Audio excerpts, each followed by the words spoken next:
If you're joining us on the stream, welcome. OHN18, we've got pools B1 and B2. We've had one lot of pools already. Half of our top 16 locked in. We'll be bringing the other 8 players coming out of these pools and having a look. There are plenty of killers. Yeah, absolutely. I guess that's, I was in the first lot of pools and I was admiring, I guess, the number of killers that were in, and then I realized it's because we were running 2 pools at the same time and that's why there were just so many. But seeing names like Shenkan, Freezer, DD Maru, plenty of heavy hitters there. Interested to see a bit of Honda action. Honda is not... Honda would be a character that I am looking forward to watching, but not versing. I'm not a fan of versing Freezer. Look, Freezer is a beast to his own, but Honda, unpleasant. I guess a little bit more honest now. They made those changes in Season 2, where he essentially has some neutral for a change, so it's not all just headbutts and butt spam, butt slam spam, which is really all he had for a while. I mean, a lot of them still do that, and it works against 99.9% of players, myself included. Oh, absolutely. You just had to look at those Season 1 stats where everyone was like, oh, Honda's bottom tier, but if you looked at the numbers from Capcom right up until Master, he had the highest win rate of any character. But I think that's just relative to how little amount of players play him. Like, if 3 players are amazing at the character, then obviously he's going to have a mad high win rate, which makes him look way better than he actually is. Yeah, true. That's very true. You just got to see, even the Kami stats for the top players grinding it out on ranked, and Dulcim right at the top, because if you've got Dulcim that far, you know exactly what you're doing, and chances are you're running into people who have made Master Rank and have fought maybe 2 decent Dulcims, and all of a sudden they get absolutely cooked because they're doing a knowledge check with the best of the best. I mean, yeah, as much as I harp on Dulcim about how much I hate him, I will say he does take a lot of skill to play and execute. He's kind of like Chun-Li, but a little bit harder, I think, in terms of execution, because Chun-Li has all these stances and stuff, but if you make one input error on Dulcim, or you're not careful enough, then I think you'll get blown up pretty easily, almost like an Arky or a Bison with next to no defensive options. Yeah, absolutely. And I guess I feel like just that less conventional, at least with Chun-Li, she plays grounded footsies with a little bit of, I mean, her mix in the corner is filthy, but Chun-Li players like to say that they're fully honest, but we've all dealt with the jump variations and that mix in the corner. It's disgusting. Yeah. And all of a sudden, when they worked out how to counter that mix in the corner, which is parry, drive, rush out, and then all of a sudden there in the corner, all of a sudden, drive rush was this crazy OP mechanic that needed to be nerfed. Yeah, exactly. Which is still somewhat true, but you can't change the opinion just because your character doesn't work anymore. Yeah, that's true. Come on now. That's true. But that's what you got to do, I guess. Got to pretend, or it's important for the ego to explain why your character is weakened by the mechanics and everyone else's benefits. That's just internalize success and externalize blame. Absolutely. Is there any Chun-Li players in bracket, speaking of which? Not that I immediately recognize. I haven't seen many. I see sort of some high-ranking. We've got a Honda. I know there's a Guile in there. Unsurprisingly, I'm sure we'll see plenty of... I see Pocket X, so we'll see a Kim at least. Oh, I was versing him last night, and man, that is a... The character is unbelievably mid, but that is a filthy, filthy character to verse. Oh, absolutely. And once they get the mix started, and especially if you play... I've been playing a lot of Bison recently, and when you don't have the invincible reversal, players like Kim, who are just all mix all the time, absolutely nightmarish. Absolutely. It's just unbelievable, the things that Kimberly players can get away with. And I think she got a... Was that a buff or a nerf recently? I know she got changed. Yeah, she got a buff. They reduced the scaling, so her spray can setups are now no longer pitiful in damage. So I've seen the Kim Mains have busted out the Twitter clips. I saw one where it was one wrong punish counter combo, one wrong guess, and that was 2 touches dead. Damn. Both off spray can setups. Maybe. And it was a reset. It wasn't even really a wrong guess. It was just disgusting stuff. I think maybe because of the buff, maybe we'll push Kimberly up from like number 17 to number 16 on the tier list. Have to give her that a little bit of a push. Yeah, I mean, I feel like I'm hesitant to talk. I feel like Street Fighter 6 has 2 tiers. It's top tier and mid tier, and that's it. And then there's Jamie down the bottom. Jamie's all right. He does okay. He's got built-in frame traps. True. His sweep is a frame trap. Oh, What's up his with that? sweep's disgust. And the 5-frame heavy punch that's multi-hit? Come on, man. Cannot drive impact that. I thought Jamie was crazy OP when I first started the game, because obviously when you first start Street Fighter 6, you just DI Everything. drive impacting everything, because you think it's just this crazy OP move that no one can counter. And then because it's a triple hit and it takes 3 hits to counter drive impact, I thought, why is no one talking about this character? He's absolutely insane. Not knowing that I was just like a silver pleb that had no idea what was going on. And then obviously after gaining a little more experience and actually becoming at least half competent at the game, I'm like, oh, this is probably the worst character that Capcom has ever created. He needs to like just hope that the other guy does not hit him twice to unlock 1/3 of his moveset, and then he has 2/3 of his moveset, and then hopes another 2 times to get the rest of his kit, and both players are already at 20% after he eventually gets that. And if you're versing someone who's actually like half decent at the game and knows how to punish Jamie accordingly with the mini game, it's like you won't even get to 3 drinks. Maybe if you're lucky, but there's a reason why we've seen a character like, Manon and Lily win majors before we've seen a Jamie.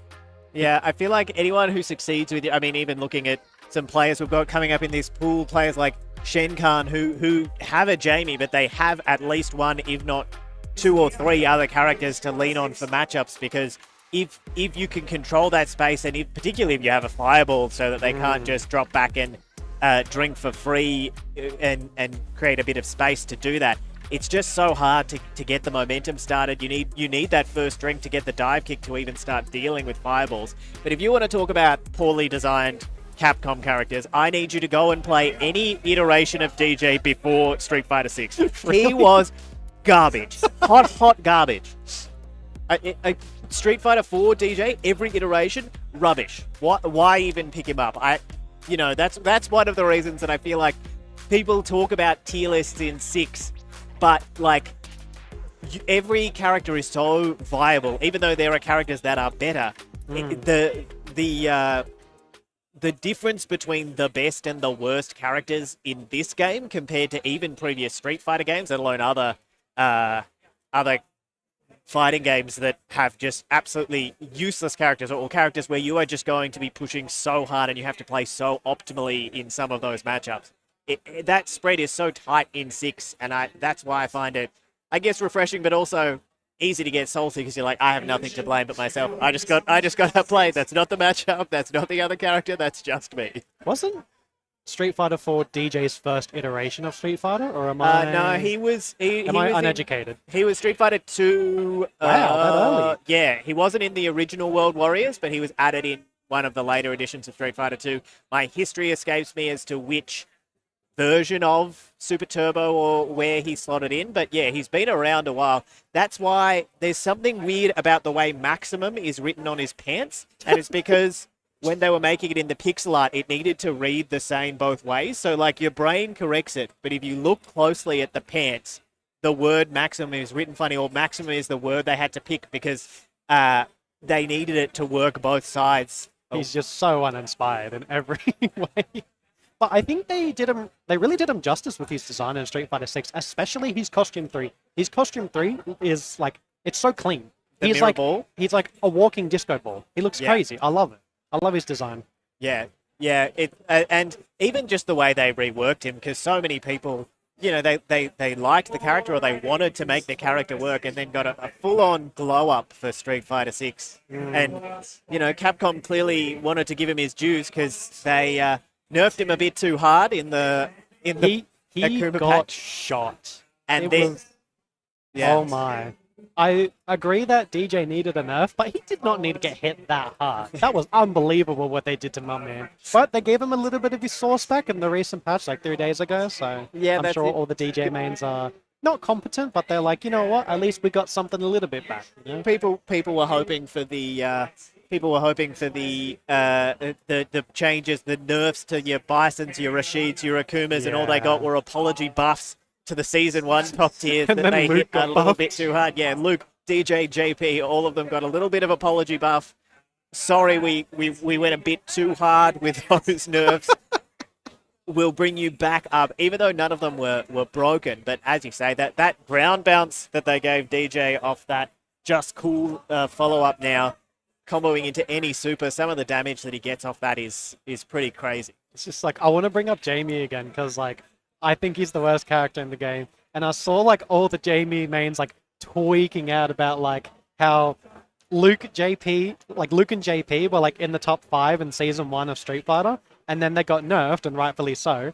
But then, like, Jamie's sitting there, like, you know what? You know, all my players are investing in me. I'm gonna, wait for my time to come.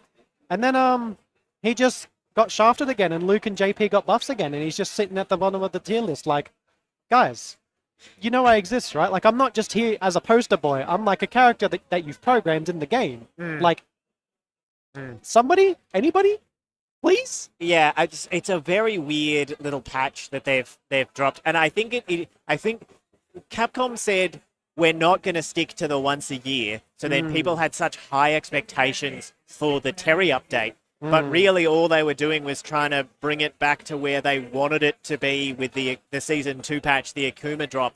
And so people had these high expectations for the characters that need that sort of work, and it just wasn't there. It was just... And so that stings that little bit more. But I think it must have been just this thought that they had where they were like, oh, we want to bring it back to where we were aiming for with the major update that we did. And I guess characters like Lily, I feel like she needs a full Honda rework where her buttons need to change properties. She needs so much tweaking because her game plan is so effective, a bit like the headbutt and the butt slam, but it just doesn't... if you can deal with it, she doesn't have the depth, she doesn't have another layer. But if you give her too many other tools in neutral without changing the Windstock Condor Spire, she's going to be an absolute nightmare, and you're just going to be bombarded with overpowered lilies. I mean, she kind of reminds me of Manon, where it's like, Capcom obviously want these two characters to play one very specific playstyle and not really deviate outside of that. Like, Manon is like drive rush bait command grab, or drive rush command grab, or drive rush hit command grab. Like, there's 3 different combo loops, and that's kind of all they want Manon to be, and also be able to really stick to the anti-air options as well. Like, I feel like there's no character expression unless you're like a legacy character that Capcom are really in love with, like with Akuma and Ken. Like, I think even Ryu is not that expressive in his playstyle outside of what Capcom very obviously want him to be, which is a very like foundation-focused, solid Shoto. Doesn't really do anything fancy, but isn't really weak in any areas. He's just very in the middle of the road. Just, he's Ryu. Like, yeah. Street Fighter 6, Ryu is just Ryu, like he has every other iteration. Which obviously the meme is Ken is just Ryu, but he's like the cooler Ryu. But what they gave Ken is, I'm happy that they deviated him enough from Ryu to where you can justify that, oh, he's not just the cooler Ryu, he's like different enough to be a different character. Yeah. But it's also like, Capcom obviously love Ken because they like to give him a different way of playing. They're like, oh, you can play him as a mix-up character, you can play him as super solid, you can play him as, you can play him as like a super rushdown character. Yeah. And it's just like, he's obviously one of Capcom's favorite. And it's the same with Akuma, right? Akuma's very like, he's one of Capcom's favorites. So you can play him however you like. You can play him, however you want to. Yeah, absolutely. Looks like we do have some players, so we will be bringing you some action shortly. We'll just double check who we've got for you. Yeah, so we have 2 players coming up now. It's finally our first game. You know, after 20 minutes, we finally have our first game. We're so sorry for the delays. It's been such an awful day, but you know what? Our amazing TO Thunder has been really holding it down. Dude got shafted for like 30 minutes at the start, but he's such an incredible TO. He does so much for the community, and he's been really holding it down for us. So if you have anyone to thank, make sure you thank Thunder, because the dude's really carrying the Street Fighter brackets, I'll tell you that much. Absolutely. And we've got our players ready here.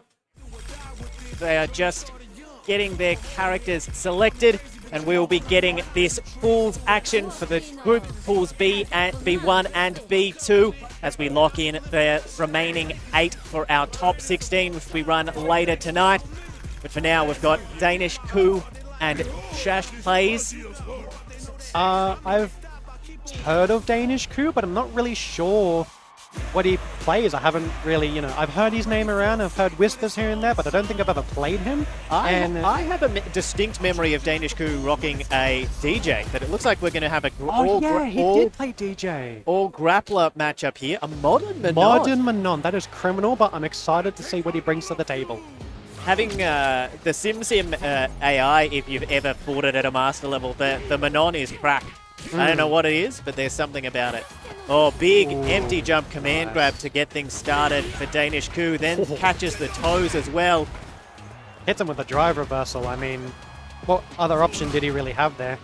Yeah, that's it. And good to represent it early. Like with any reversal, let the opponent know you're willing to do it. Take that risk. Otherwise, they're just going to get the big, perfect parry too. Yeah, hits him with a command grab. I mean, it's just... watching grappler matches are so funny because it's just command grab after command grab. I think they just did like 3 there in that one sentence that I just did. Yeah, absolutely. I mean, Shash taking the first round very convincingly. Danish Coup really not encapsulating the beauty of Modern Manon, I think we've got the names around the wrong way because I'm sure Danish plays Zangief. So I think we've got Zangief is Danish Coup and Shash Plays must be the Modern Manon. I don't think my vision... Danish Coup is on the right-hand side. So yeah, Danish Coup is playing Zangief. Yeah, that makes sense. I think he must have dabbled in the DJ, but Danish Coup rocking the Zangief does make more sense to me. Ready with the DI. Counter DI. Young man reactions. Hit him with the command grab, and what we think is Danish Coup, I think, takes round 1, or game 1, pretty convincingly. Here we go into game 2. Oh, misses the SPD, but also misses the command grab. That is not what Shash wants. That's the name I'm looking for. Thank you, Boone. Right.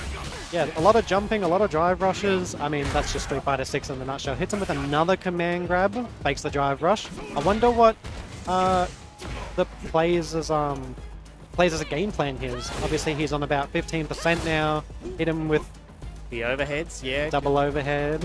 Or hit him with a jump in. Oh, counter DI. That was so greedy. I wonder what the option is. Command grab, get the medal. Is the medal really worth giving up the round for?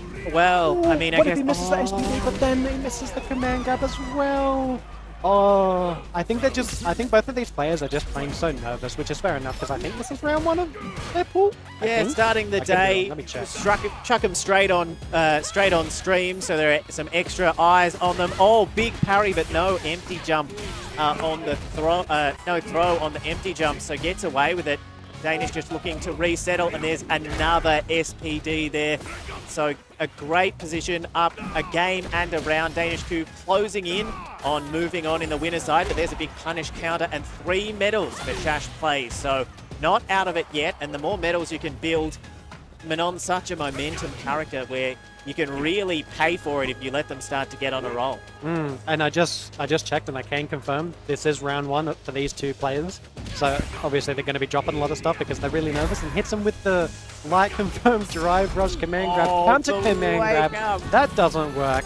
Manon's coming for modern Manon, modern reactions. Yeah. I completely that was severe oversight on my part, but not as much damage. 20% scaling, 3 medals. That does not do as much as I thought, and he hits him with the jab, and I think that's a 2-0 for Danish Coup. It is. Wow. Congratulations to Danish Coup, moving on 2-0 in the first round.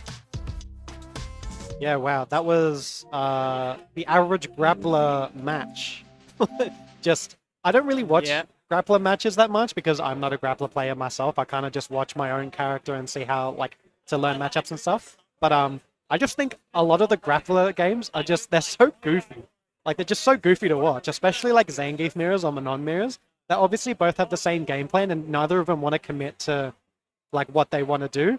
So they're just like, okay, I want you to come over here, but I also know that you want me to go over there. Yeah. And so we're just at a stalemate because no one wants to put themselves in a disadvantaged state because they want to win. Yeah. So what do? They don't know. So they're just at a weird stalemate. But obviously, because they're on two different characters, it's going to be a little different. Yeah, absolutely. Although, I mean, we were talking earlier. They were just going for each other. They're just like no patience, just full send it, full commit it. Yeah, but I guess we were talking earlier. You play Cammy. I've been playing Bison. I feel like that's why those matchups feel so bad for them because you're like, well, I want to start my offense, but you have to come. I have to enter your space that you want me to be in to do it. Whereas any character with a fireball or a chance to keep some distance, so much easier to keep them out. Their whole screen is their space. Fireball characters. Yeah, the whole screen is their space. The moment you click your character and you get in the game, that is their space. You do not own that. Yeah, absolutely. And it looks like we've got our other players here getting started. We will make sure when, well, they're coming thick and fast. We just need to double check who we've got. And we'll get this action underway for you shortly. Have our young man named Spark on the left side, and we're going to see who we're going to have on the right side. Looks like it's Taj Garo, probably. Yep, but Spark should be player one because he's on left side, so we've got this That's right. all right. We're getting it done. We're sorting out the tech. So Spark versus Taj. I think I've seen Taj's name around. I think he's a Sydney sider, but I've never seen the name Spark before. He might be an interstate player. I don't know. Yeah, not sure. I mean, I see the Terry Bogard Fatal Fury cap, so I wonder if we'll see our first Terry of the pools. A King of Fighters player. This might be interesting. Exactly. Only a few days old, the Street Fighter 6 Terry. So, double-edged sword. Other people don't know the matchup too well, but... are you going to get knowledge checked, or are you going to fumble the character? Exactly. Are you gonna mix up your combos because you've got muscle memory for someone else? Yeah.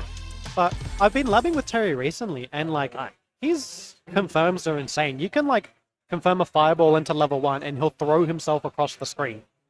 This character has some serious potential. I think it's going to be a Rashid situation where everyone thinks that they're just mid-tier at the start of the game. And then once, maybe 6 months, a year in, once the character is finally developed and a lot of the specialists figure out how to play the character properly, I think he's going to be really lethal. Coming up here, though, we got my favorite character.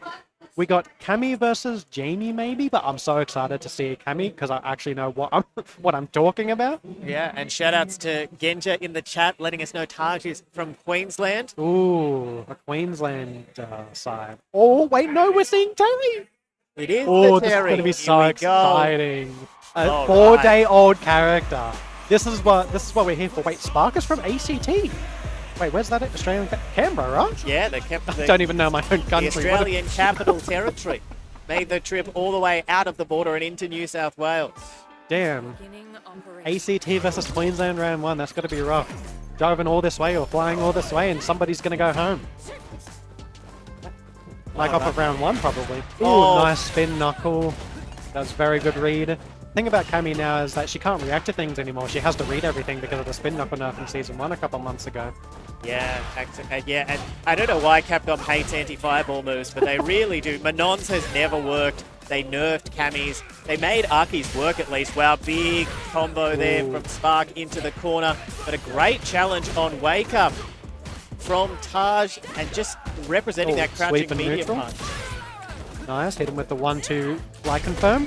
And grab to secure the rounds. Round 1 goes to Spark, our ACT representative. Yeah, playing classic Cammy things. Oh, disgusting. Hit him with the burn knuckle. Damn. look, anyone who's dealing with that spam and getting frame trapped by it, one thing to watch for Terry is that, wow, great cross up. It drops the combo.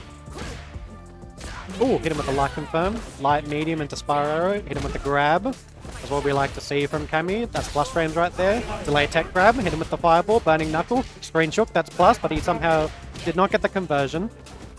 I was just about to say that earlier. The burn knuckle with the screen shake, such a handy way to let you know if you should challenge afterwards.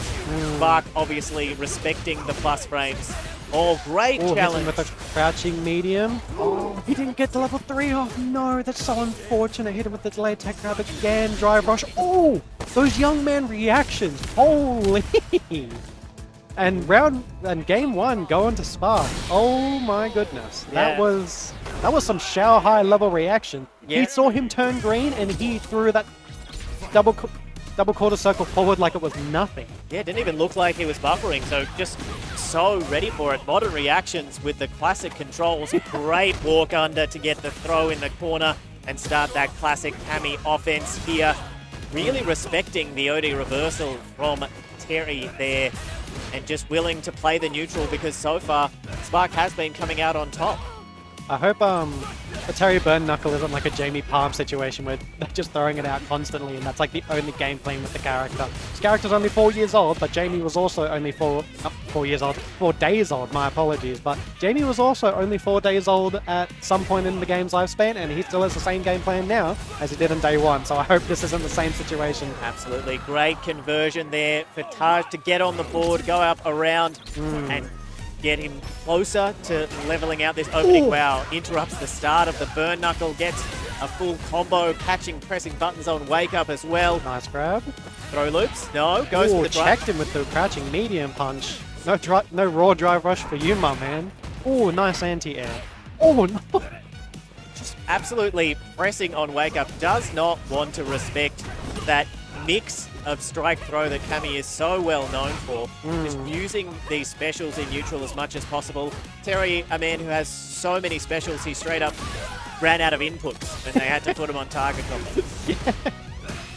I mean, Terry's like, what, 35 years old, the character? Oh, hit him with the nice jump in, and that's 1-1 for Taj and Spark. We're going to round 3, game 2.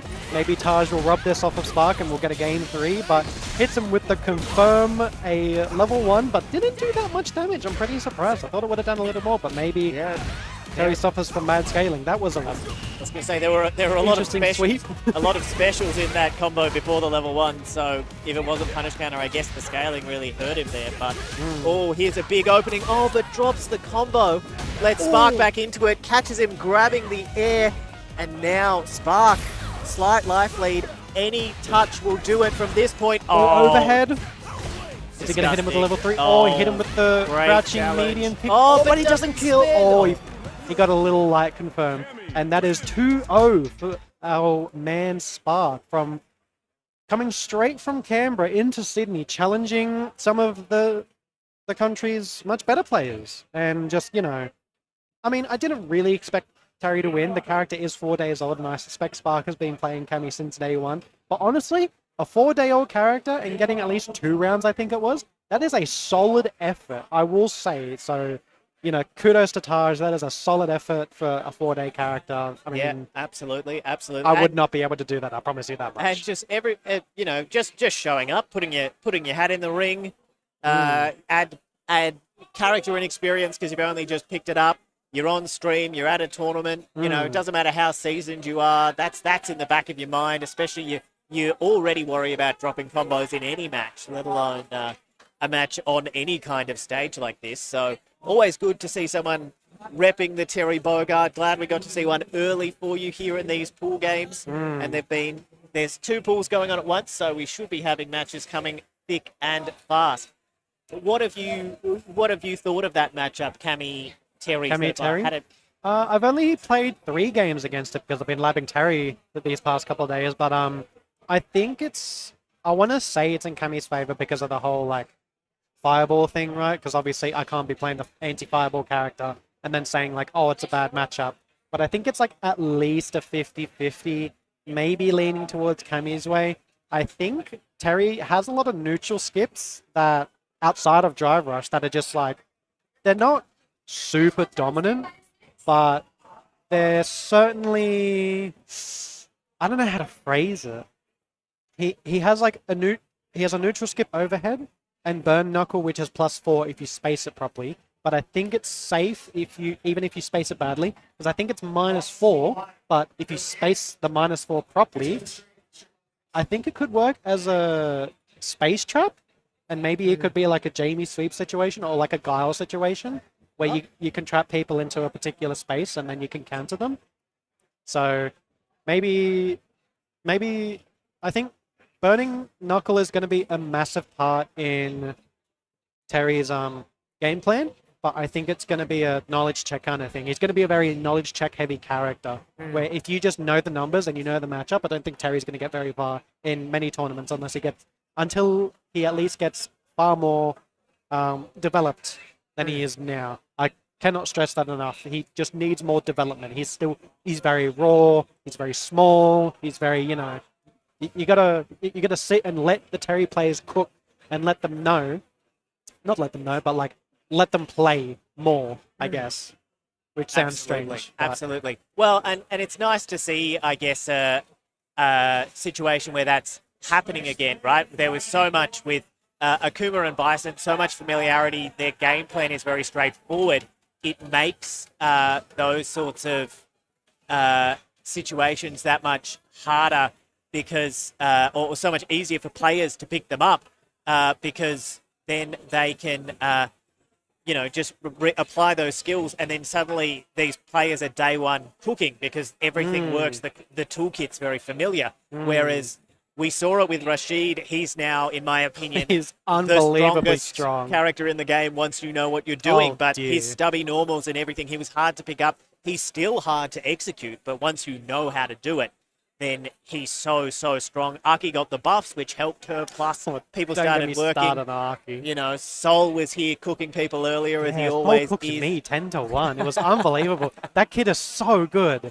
He is so good at this game. I'm so jealous. Yeah, absolutely terrifying stuff. And it looks like we've got Spark back for another game for us on Thunder stream. is treating me today. Another Cammy. He heard you be on the mic and he was like, I'm going to feed him every Cammy in this bracket, even if it's the same one over and over again. I could talk about this character all day. She just fits my playstyle so well. She's so oppressive. Like, I just love that. I love that about Cammy so much. But we have a Cammy versus Akuma. Now, as much as I glaze Cammy, and as much as I'm like, she doesn't do very well in Fireball matchups, Akuma, I kind of have to take the L where, Akuma gets cooked by Cammy, and if you lose to Akuma as Cammy, that is a skill issue. All right. Well, I mean, one thing both of these characters have is those different air approaches. Makes anti-air them. Oh, an unfortunate follow-up with the spiral arrow after the block. I wonder where Last Full Alive is from. It says AU, but, maybe some... Yeah. Oh, and again. Oh, another one. Another drop. Akuma setting up a corner trap here. Hits him with the dive kick, light confirm. Space out with the medium kick, Daigo style. Hits him with the grab. Pushes him. Oh, drive impact into... Heavy Tatsu. Yeah, Ooh, such a hard read. Knew that Cammy wanted to press that button. Yeah. And was just ready with the DI in neutral. Huge first statement from Last Full Alive. We've seen that mistake again. Oh, but no punish this time from Spark. Nice anti-air. Oh, hits. Oh, but the recovery frames on Fireball are so quick on Akuma. You can't really jump in on him unless it's a hard read. Exactly like that. Oh, but fails the punish. Hits him with the EX Fireball. Oh, again, it hits him with a spin knuckle, and pretty quick too. Another jump in pretty quick, and he just recovers in time. This character is, just, I don't want to say he's insane, but the recovery frames on a lot of his moves are just so unbelievably quick. Yeah. But Spark is really doing a lot to download Last Full here and really try and push the momentum back into his favor. Absolutely. There's the throw. One touch now. Just lets it rip. Ready to send it. Bend. Oh, the trade. You take that if you're Spark, and that levels it up at 1 game apiece. And expensive there for Last Full. Oh, hits him with a jump in, but fails to confirm. Yeah, it looks like maybe the distance to get that jump medium kick to hit while the Fireball's still in recovery is leaving Spark. Oh, wow. The Spark level reactions again. Maybe that's why he's called Spark, because he has the reaction time of electricity. I mean, based on what we've seen of him so far, that seems to be the case, because he's been so ready. Oh, and then great challenge with the crouch jab. And now Spark with the ascendancy. Not enough to kill with that combo. Yeah, gotta respect it. Let it rip. Life on the line. Ooh. Yeah, wow. Spark did really well just then against Fool. I mean, he got the download. He made sure to stop his momentum. Fool won round one, but Spark was able to swing it back in his favor, showing that he's a very obviously experienced fighting game player. Yeah, absolutely. And looks like Last Fool checking some buttons, maybe had the wrong buttons set up. That's why some things were happening the way they were. So let's see if Last Fool Alive can settle things down and reset after that early success and the change of momentum in Spark's favour. I mean, something that I haven't seen from Spark, though, is a very neutral-focused Kami player. I haven't seen really any dive kicks or really any hooligans. He plays a lot like Punk. I mean, he's jumped so many times, but there hasn't been a single dive kick. Maybe he's using the non-existent dive kick usage as pressure against Fool's anti-airs option, so maybe he doesn't commit to it. Yeah, exactly. And that's the thing, you'd know as a Kami player, there's so much power in just the threat of the dive kick. Oh, great block. So big unfortunate punish for here. Burn him out. Yeah, Meaty for the burnout. Hits him with the 3-time. Yeah, unfortunate for Last Fool. Spark up, 1-0 against him. Oh, hits him with the jump in again. I think Spark at this point has gotten to Fool's mental. However, he burnt himself out for 50%, which isn't the worst trade in the world, but burning out against Akuma, I mean, you gotta have some serious confidence. Oh, hits him with the shimmy, but drive impact gets Fool out of the corner. Oh, does not land the grab. Yeah, just a bit too far away, and now Spark in a great position, touching grass again. Oh, the F5 just flipped the DP. Oh, and hits him with the jab. And a clean 2-0 from Spark. I mean, Fool started out really strong, and obviously, you know, he's a good player, but, you know, Spark just getting the download and just really just not giving up. He gave him one round, and he's like, all right, you know what? I know your game plan. I know what you're doing. It's time to lock in. All right. So, excellent. Yeah, Spark absolutely locked in. There is no shame in losing to a player like that. He's obviously a great Kami player. I'm really jealous of him. I don't think I could play like that.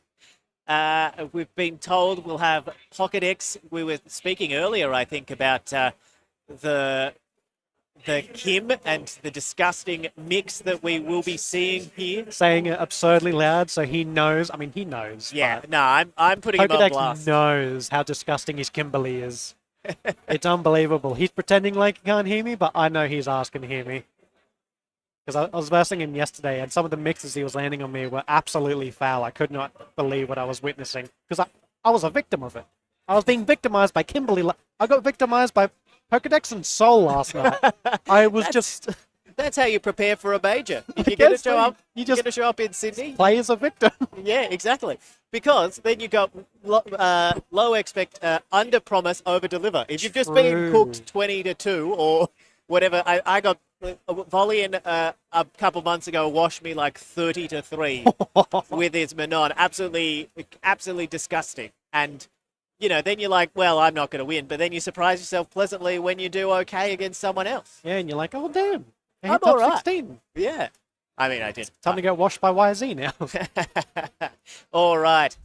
We have Pocket X up against KRK. Ooh, that's going to be a good one. Oh, they get Kuma. I mean, they're both great players. I haven't versed KRK personally, but I've heard great things about him. I think he took on Freezer last night, but he's just, you know, he fell a bit short. But I mean, I think we all know who Pokedex is. He goes to every event. He's everywhere in Australia. He goes to WA. He goes to Sydney, Melbourne. If you have a local, Pokedex is going to be there. He is everywhere, man. Not online brackets though. I don't think he ever participates in those. But Kimberly versus Akuma. I don't think I've ever seen this matchup. Actually, I feel like this is probably Akuma sided because, yeah, Kimberly can hit him with like the filthy mix-ups and all that, but Kimberly doesn't do much damage. But I wonder if her damage looks normal against Akuma's 9k health. But yeah, Pokedex starting off really strong here, hitting him with a jump-in heavy kick. Unfortunately for him, KRK did anti-air his other jumping in the corner, but now they've switched places and he's in the corner now. Oh, hit him with another jump in, but anti-airs him and checks him. Make sure he sits in the corner. Hits him with a heavy elbow, drive rush. Hits him with the grab, making sure that he wants to get out of the corner. Oh, misses the delayed tech grab. Drive rush combo into heavy Tatsu. Hits him with the fireball. Both players almost burnt out here. Oh, but Akuma hits him with the heavy jump in, and he takes round one. KRK taking round one. What did I say? I heard great things about him. Don't know much about him, but if you can take down Pokedex, I can certify that you're a pretty good player. Yeah, or just parrying in his face, and finally KRK goes in. Now Pokedex in the corner, the shimmy, huge damage here. Might even be able to kill. Oh, he two-touched him. One shimmy, and that is that a perfect? Yeah, 7 silver letters as it is in this game. I'll still call them golden. My goodness. What a statement from KRK. That round was over before it started. I think I finished my sentence, and then it was done. The round was over. It was like 10 seconds. Yeah, caught grabbing the air. Oh, again. Goes for the tech. Oh, great sweep. And now KRK looking to get things going how he ended the last game and get this over with quickly. But Pokedex now just drive rushing up on Wake Up to keep the Oki going. Another sweep. Pays the price. Wow, that Tatsu was disgusting, but he hit me with that the other day. I was not happy about it. KRK says, I don't want to deal with any more of this mix. It's OD reversal time, and I'm going to try and reset us back to neutral. Just shy of the wall stun, though. And now KRK very low on drive gauge. Oh, and there's the stun. Should be able to finish it from here, depending on how much he's willing to spend. No, just goes for the reset. Grabs his drive impact. Oh, hits him with a filthy mix overhead. I think it was an overhead. Yeah, out of the OD teleport there. Pokedex answering back. Oh, the slide blocked at round start. And just trying to bait something there. Great DP. And there's Pokedex now really getting a chance to cook. Will we see the level 3? No, just goes for the hard knockdown. Has Pokedex downloaded KRK, and has he downloaded his game plan? Or try to bait the DP, but Akuma's DP just reaches too far. I don't know if anyone has time to download anything the way the pace this is going. Huge shimmy again from KRK. Well, but burns himself out for the corner pressure. I wonder if he'll pay the price for it, which it seems like he is. I mean, Pokedex hitting him with the mixes, hitting him with the mind games, trying to tilt him. Oh, just goes for it on Wake Up. That's gonna kill! We're about to head to round 3 here. Yeah. Akuma does so much damage. Big CA. Even if it didn't kill, burnt him out. Meaty Fireball would have been enough. And now KRK is on match point here. But Pokedex fully stocked, has those 3 bars, and not to mention, has the buff from the movement and the damage if he can land that level 3 hit him with a perfect parry. Hit him with the drive rush combo. 3 confirms, 4. Hit him with a slide. Oh, EXDP, unfortunate for Pokedex. We could go to a game 3 here, depending on how Pokedex plays, but considering our, what it looks like, I don't think we're going to go to game 3. Oh, he gets another shimmy. Oh, this should be enough. And that's it. That's 2-0 for KRK. Such an unfortunate outcome for Pokedex, but that is, I mean, yeah. Brutal stuff, just using that walk speed that Akuma has just to catch Pokedex reaching and the damage that Akuma can deal out. We saw with that second round in the first game. Literally one shimmy, and he done enough damage that he could just cash out, and that was it. 2 touches. This is one of the reasons, and you were saying shout out to all the TOs that keep the tournament running, keep the matches coming for us. Wouldn't happen without them. They're going to kill me for suggesting it, but that's why people talk about maybe Street Fighter 6 needs to be first to 3 because it's so explosive. True. We saw some of those adjustments from Pokedex in those that second game. But with a first to 2, he just didn't have time. KRK was dialed in and was so optimal when he got those opportunities and just didn't have a chance to respond. So he takes it 2-0. I think you bring up a really good point there, because I think that's been an argument for a couple of months, right? Especially a lot of the pros are like, well, Guilty Gear is 2 rounds, but it's first to 3 because the game is so quick and so explosive. However, in Tekken, it's first to 2, but you have 3 rounds per game. And I can certainly say that I win a lot of first to twos really easily, but when it comes to top 8 time and I have to play a first to 3, I've been reverse 3-0'd an embarrassing amount of times. A lot of people have downloaded my game plan, download my gameplay, and it is just not fun for me. Yeah. It's not that I don't like first to 3, but it's like I obviously get washed in every first to 3. In a first to 2, I think with a lot of the really quick characters, Cammy is explosive enough to where you can lose to her before you can catch how she's playing. Yeah.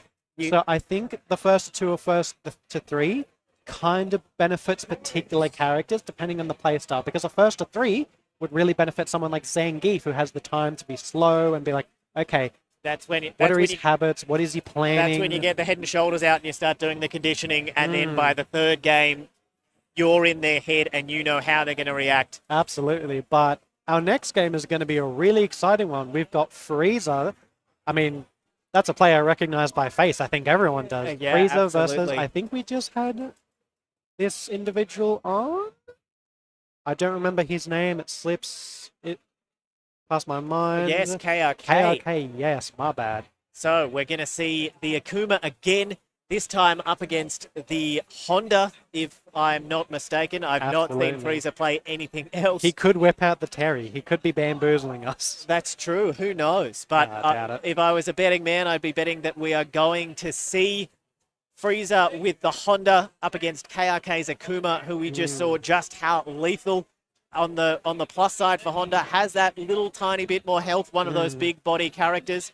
So, and I can confirm Frieza is a great player. Now, obviously, it goes without saying, but I versed him in World Warrior Round 2 last week, or the week before, whenever World Warrior was, and yeah, he washed me. So I can confirm that Frieza's probably going to, you know, as much as I would like KRK to win, obviously I don't have any bias towards either of these players because I don't really know them, but I think Frieza's going to come out on top simply because, you know, yeah, he plays a low tier, but Frieza's been playing for years at this point, man. Like, he gets all the downloads, he's, you know, and Honda's just a really difficult character to deal with if you don't really have that much experience with him. I mean, his headbutt and butt slam are technically bad moves, but if you don't know how to deal with it, they're, like, very oppressive, I think. Yeah, absolutely. They're a little bit worse these days after Season 1, but not significantly enough that they're a problem. So this is our winners semi-final here for Pool B1. So the winner of this going on to the top 16. So this is a big game. Plenty on the line for these players. Absolutely. Yeah. I mean, we've already seen that he's hit him with like 6 headbutts and 2 butt slams. And hits him with a double butt slam. What a great use of the OD headbutt too to deal with that and not the mix-up on approach from the Akuma. Wow, catches him trying to interrupt there with the OD hands. Yeah. And just one touch here. Spends the drive reversal. Slightly lower risk there. KRK manages to fight out of the corner. Great challenge with a standing light too. So ready. So clean. I mean, that crouching medium punch or crouching sweep, I don't know which move it is, into like the EX like multi-slap. I mean, you're only minus if you're a coward. That's what a lot of people say.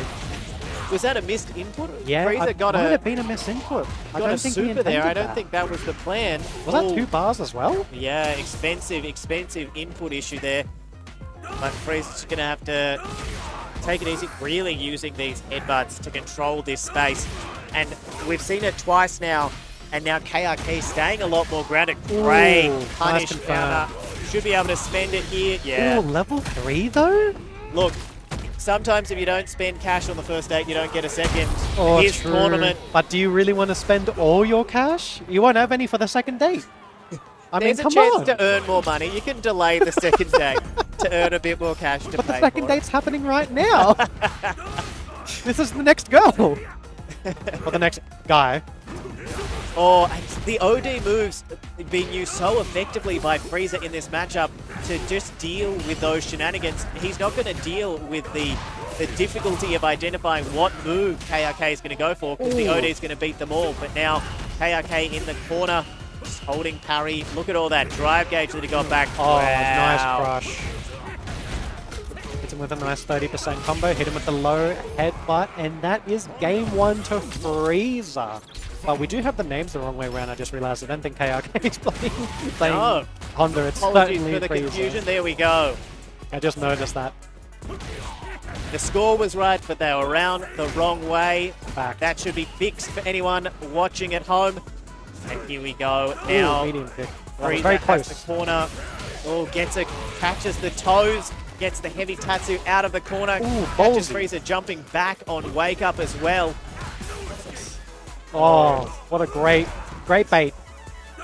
Great bait on the grab. And just the headbutt for the burnout too. So ready with the anti-air He just did headbutt. like 3 headbutts in a row and it worked. Oh, tries to interrupt and pays for it, and now Oh. puts himself in the corner, but just chipping Gonna out try here. and chip him. Oh no, Oh, that was this'll a be enough. mistake. Oh, Frieza sending it way too hard and paying the price for it. KRK, round 1 goes to him. I mean, obviously I don't doubt the man, but that is a hard committal. What we Yeah. just witnessed right there, and he certainly paid the price for it. Yeah, just really wanted to close it out. Maybe a bit too much, make the most of the burnout, and let's face it, oh wow, again, as soon as KRK is taking to the skies, Frieza is picking whichever OD move he needs to deal with that situation and shut it down. And Oh, hit speaking him with a of, perfect parry. Nice confirm, converting it into a heavy Tatsu once again. I mean, KRK could have game 2 here, but we'll see what happens, because Frieza's quite an adaptive player. Oh, he hits him, and just a drive rush combo into level 2. Yeah, level nice. 2, Oh, get us, man. I gotta shut my mouth. Every time I say this guy could win the round, they keep losing. I gotta close my mouth. I gotta stop commentators talking. curse. No, if you get worried about the commentators curse, you're like, this should be it if they don't drop this, and then they immediately drop it. It comes with the territory. It's like incorrectly predicting if a level 3 is going to kill. Is you just have to take the risk. That's why I don't gamble. I just lose all my money, man. You're playing the wrong game if you don't like gambling, because that's all Street Fighter 16. That's so true. I hate it. All right, Ooh, a nice different fireball. approach here from KRK, using that fireball game instead, because the skies aren't working, but huge opening here from Oh, Frieza. no. Should be able to spend the level 2, and that should that it? be enough to kill, maybe, without the scaling. Yeah, Oh, it a is. boomer health. That's so unfortunate. I think if it was a different character, he probably would have lived. Yeah, by a smidgen, had a slight chance at the comeback. But there it is, Frieza, the first player, if my looking at the bracket is correct, to lock in a spot in the top 16 from the Pools B side. True. Moving on to the next round, but we'll have more players coming through for you shortly. But probably not surprising if you were looking at the players who are in these Pools B1 and 2 to see Frieza being moving through and being one of the first to do it. The Honda absolutely brutal, saying, what tier lists? I don't care. This is how I play. Valiant, you can't unvote Frieza. That's not how this works. You can't take your vote back. You can't go to Sportsbet and be like, hey, I know my horse lost, but can I like unvote them so I don't lose any of my money? Fighting games are not a democracy. You can't vote for anything. It's all meritocracy here at OHN18. The Nationals here in Sydney. We've got our next game coming up for you. We'll be letting you know. Who is coming up next? And We've it is got- Dimaru versus, we'll find out soon once we can get it up. Absolutely. yeah, so- Excellent. I have some history with Dimaru myself. He washes me every single tournament bracket and every single time we play online. Now, Maru has a very dangerous Jamie and a very dangerous Bison. So I wonder if he's going to commit to Bison just for tier list reasons and the fact that he probably doesn't want to take any risks with Jamie. Or if we'll see the Jamie, because he'll probably be more comfortable on it. And honestly, despite Jamie being so far down on the tier list compared to Bison, who's like top 5 right now, I think he's much more confident on the Jamie. I think his Jamie is way better than his Bison, but that's just my personal opinion. Yeah, and there's, I mean, we talked about it a bit with the Terry. There's something to do with, or something to be said for familiarity. You know, not only your moveset, what your optimal cash outs are, but you know how to deal with the different shenanigans and knowing which light punishes. You know, if you don't know the character so well, you know, you might have a Bison that can just scissor kick on you for free because at worst they eat one punish counter light kick and then you don't know the full conversion to go on with it from there. So there is something to be said for a character or a player that, or knowing a character rather than just the best We're going character to or the a character that you training thought. room. These guys are tryhards. Going to the training room. Nah, I only kid. Training room's optimal. We're playing on PS5. Oh, we're hitting look. Bison versus JP. Bison's replacement versus Bison. Yeah, the man himself. Lore-wise. The man who has amnesia versus the man with the amnesia. You cracked me up, Boom. All right, and you know, I don't play Jamie, but I know that I love how this matchup feels from a Bison perspective. So if Didi Maru has a Bison that he's confident with, I absolutely can see why he would go with it for this. Wow. Oh, nice check. I think it's important to note that we have another interstate player coming from South Australia, Dukeland, flying over here all the way from Adelaide. I mean, that's some serious fighting game commitment, but Maru, you know, just making sure that he doesn't get... he flew all this way to just not play the game. He's going to teach him a lesson or two. Yeah, Think he can get to the winners semi-finals, and then you think he can play the game against Sydney's best? I don't think so. Great use of the OD portals there to really get himself out of the corner there, Dukeland. Just... Oh. It's lagging? It's loose. All right, looks like we're having some issues there with the cable. So we'll see if we can get someone to look at the cable here.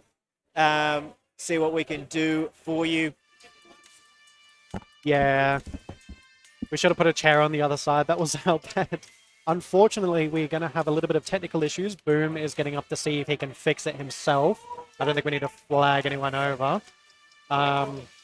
Yeah, unfortunately, the venue is... It's not messy, but it's, like, not the most optimal, I think. Yeah, there are cords everywhere, and it's a bit of a mess, because we're actually in the middle of the room right now for this Street Fighter. We have Dragon Ball fighters on the right, we got Guilty Gear behind us, we got King of Fighters on the left-hand side at the front, we got Grey and Blue on the right-hand side of the front. I mean, if you're from Sydney and you're not here, like, what are you doing, right? It's like, you know, you come here, over 400 attendees, you come here to play fighting games, you can enter a tournament if you want, you can just come to spectate. You know, it's just like, draw a map for it. Again, listen, I would draw you a map. However, my creative skills are subpar and not optimal. So, yeah, we got Street Fighter on the left as well, but we got like the proper pools there and the casuals as well. We have people waiting as well here. So, yeah, unfortunately, stream issues do occur. That's why our pools are running so late as well, is we had some very unfortunate technical issues in the venue.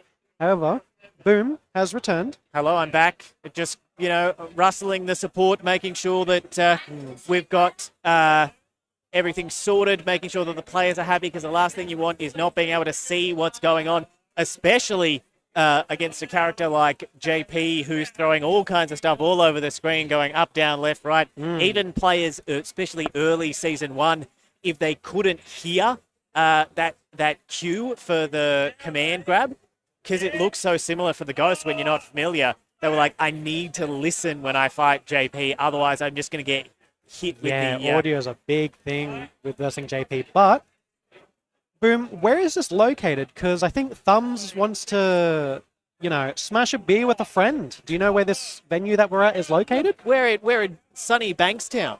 The weather's beautiful. Come on down. It's very cold, though, which is weird, because it's spring. Why is it so cold? It's like 18 degrees. That's classic. I mean, I'm not going to try and start some kind of weather discussion with some of the other parts of Australia who love to complain about Sydney's weather. But it's a classic Sydney spring. You know, we have a really hot end to winter first week or two of spring, and then you're like, oh, great, it's going to be beautiful. I'm going to put away every single jumper that I own. And then all of a sudden it's like, psych, here's a few more weeks of winter before we get into October, and it actually starts warming up. Because this week was like, what, 35 degrees on Monday, 33 on Tuesday, and like 36 on Wednesday, and then Thursday it was just like 9. Yeah, absolutely. What? Miserable. How can the weather change so much in 24 hours? I'm not the most scientifically inclined, but that math just does not add up in the slightest. Is it image glitching out? Oh, that one. Yeah. Yeah, for the players. But yeah, no, it's... I think Bankstown is an interesting location to hold this. I mean, we don't really have any places in Sydney to hold the fighting game events except for YSB and that. But I heard, from what I know, doesn't WA have the Iron King Arena? And it's like their own dedicated thing. I know that's what they call it. I've never been, so I don't know Like, it looks so cool. how it looks. Yeah, the Iron King Arena just looks really, really cool. But hopefully we have our technician out here carrying the tournament for us, carrying our stream. Yeah, that's it. The hard-working people, we just get to sit here and talk. Yeah, we even get to the take players all just the get to credit sit for- down and smash some buttons. But unfortunately, well, fortunately for us, we have the people who do this actual hard work and make these tournaments possible. Someone walked across the thing and caught a cord in their legs, and then now the players' screens are messing up. I don't know. I don't know. I think it was... It was like a teaching guy. That's all I know. But we will get this sorted as soon as we can. Keep these winners semi-finals coming for you. Let's have a look at the rest of the bracket while we wait, see who's still in contention. Because this holds up my bracket as well. Looks like I see... I feel so bad because the entirety of Pool 4 is waiting for me to get off comms and actually play the pool. I feel so bad. I'm so sorry, Pool 4. If you're, like, in the stream listening, I'm so sorry, lads and lasses. But it looks like we've got... But listen, let's see who's through. Have we had any winners? No, we'll probably be bringing them to you once the stream is back up. Looks like we'll have Shenkan up against Antwerp for a place in the top 16 that's in gonna be winners a fun semis. game. Sam White and Rank E. So in the other of that, in the other pool, coming up for you as well, playing for winners side, top 16. And looks like I see Spark still alive in losers, the Cammy that we saw on stream earlier. Who did he lose to? We saw... Because I know a lot of the players in Sydney, so if he loses to a Sydney player and I think about who they play, I'll be like, oh yeah, that makes sense. Looks like, I mean, I think we saw, was KRK beat him on stream, didn't he? And send him to losers? The Kuma, who then went on to beat Freezer? I thought Spark won, or am I tripping? No, Spark, yeah, my bad. Akuma won, my bad. Bro, I am... Look, that's that Cammy, that's a Cammy bias. You were like, a Cammy was on, they must have won. They must have won. The character's It's the so only cool. answer. Yeah, wow. Yeah, again, we All right, let's see. sincerely apologize for the technical issues. I mean, We that's can just how only these do things what we are. can, and as you said, you know, the last thing you want is any player to feel like they're missing out because of some kind of screen glitch or technical issue. That's not a way you want to go out of a bracket or get sent into losers when you could have been in top 16. Yeah. So it is important that we get this sorted for our players, and we will get that to you shortly. I see, looks like we've still got... because from what we witnessed, that was like a pretty high quality match what we were watching Yeah, just then. absolutely. I mean, everyone, it's very, very clever decisions. You know, there wasn't much in it at this point, so I'm sure the TOs will let us know, but we'll probably be restarting given the disruptions rather than picking this up mid-round. There's not a lot in it, meter-wise. That's very fortunate. Yeah, we're like 30 seconds into the round, and both of our players still had like 70%, 60%. Like if it was like, you know, the last round, oh, I'd be crashing out if I was one of them. Absolutely. It just That would would just be be so unfortunate. the kind of heartbreaking stuff. And then if you were in that position and then that disruption causes your opponent to reset and you end up losing from there, that's a hard loss to take. So thankfully it was first round, first game of this winners semi-final. So it will be fairly straightforward to just get us restarted. Yeah, Nez, if you're just jumping on, we've had some issues with the screen for where the stream matches are playing, so we're just getting that sorted out so that the players can clearly see, unless they want to come sit back we can put the stream up, but then they're going to be on a delay, so that's obviously not going to be ideal. So we're just getting that sorted, and then Someone is going crazy in Guilty Gear right now. Oh, it's 2-2. Someone won the craziest match of their life. Damn. Well, that's Yeah. Civies, I think Civies plays Falk and Guilty Gear. All That's right. probably why everyone's so hard, because everyone loves Civies, because he's like, I think he owns Antiku, right? Oh, maybe. Yeah. Whatever's happening, it's popping off behind us for the Guilty Gear. Hopefully, we'll be seeing some action that can pop things off for you I love Civies. Great guy. for Street Fighter 6 as well. I do see some people behind the screen. Things are... It looks like we're still waiting. All good. Will we bring that to you as soon as we can? We can take a look at the bracket. Unfortunately, human error is truly one of humanity's greatest weaknesses. Yeah, look, so I see Yeah, 'cause left. someone tripped over the cord, so it's not like a random issue. It's just like someone tripped over a cord, and it's like, oh, Yeah, damn, that's unfortunate. the best laid plans all undone. Looking at loser's side, I see Pokédex is still around. Crows, Spark, Midnight Oz, all on loser's side still to come in this Pools B1. We do have the second pool running as well. I mentioned who we can expect to see in our winners semi-finals on that side. Yep, Oh, we can have word we can that- see. Looks like we are good to go. good to go. Come on, we got this. Yep. I think this is Our technician is carrying us right now. for the top of this. Yeah. All right. Okay. And we can see the action as well, which is Easy. ideal. So that's what we love to see. Oh, perfect. Things will be coming for you guys shortly. Yes, excellent. The Master stream can see tier, what's S going on. tier. We can see what's going on. We've said it about the TOs, but shout out to all the technical people who are keeping the stream running. They're keeping all of these setups running in this massive room. We've got so many games going on. Yeah. They're trying to keep everything afloat. They're spinning 8 million plates, keeping things up in the air. It's like the venue is an engine, and we got like 3 bearings running the whole thing. Which, you know, sometimes everything's running fine, and that's totally okay. But then you guarantee Occam's razor, when one thing goes wrong, 10 things go wrong. And so here we go. We are resetting back from the start. Finally, we're Our back winners to it. Let's semi-final. go. Let's go. Maru up against Duplin.